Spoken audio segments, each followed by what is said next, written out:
আমি একজন দোকানদার, আমার আশেপাশে কোনো মসজিদ না থাকায় আমাকে দোকানে নামাজ আদায় করতে হয়, কিন্তু দোকানে অনেক পণ্যের গায়ে মানুষ বা অন্যান্য প্রাণীর ছবি থাকে, এতে কি দোকানে সালাতের কোনো সমস্যা হবে?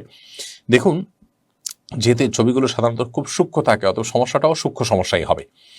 আহ, অর্থাৎ মোটা দাগের সমস্যা হবে না, যেহেতু এটা মোটা দাগে থাকে না, কিন্তু সমস্যা ঠিকই হবে।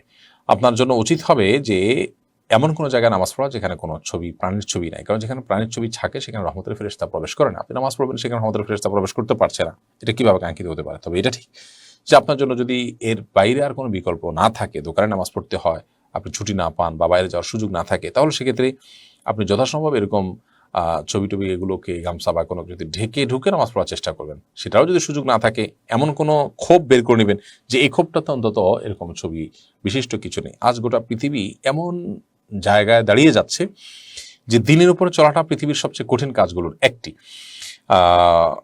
যত মালামাল আছে দোকানের, মুদি দোকানের কথা আমরা বলছি, ম্যাক্সিমাম মালামালেই কিন্তু প্রাণীর ছবি কোনো না কোনোভাবে থাকছে। অর্থাৎ আমরা ঘরবাড়িতেও আমাদের এই সমস্ত জিনিসপত্র আনতে হচ্ছে এবং কোনো না কোনোভাবে এই প্রাণীর ছবি দিয়ে আমাদের ঘরবাড়িকে ভরে দিচ্ছে, এবং সেখানে দুষ্ট জিনের উপদ্রব বাড়ছে, আমাদের রহমতের ফেরেশতা সেখানে প্রবেশ করতে পারছে না, আমরা বারাকা থেকে বঞ্চিত হচ্ছি, এরকম নানাবিধ সমস্যা আমাদের হচ্ছে দৈনন্দিন জীবনে।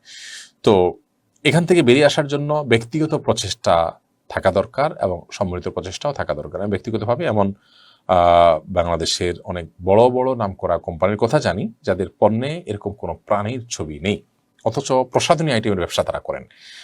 এরকম আইটেমের ব্যবসা করার পরও সেখানে নারীত্ব দূরের কথা কোনো প্রাণীর ছবি নেই, তারপরও তারা ব্যবসা সফল হচ্ছে না, আলহামদুলিল্লাহ। তাহলে বোঝা গেল আন্তরিকতা যদি থাকে মানুষের দ্বারায় অনেক কঠিন কাজকেও সহজ করা সম্ভব।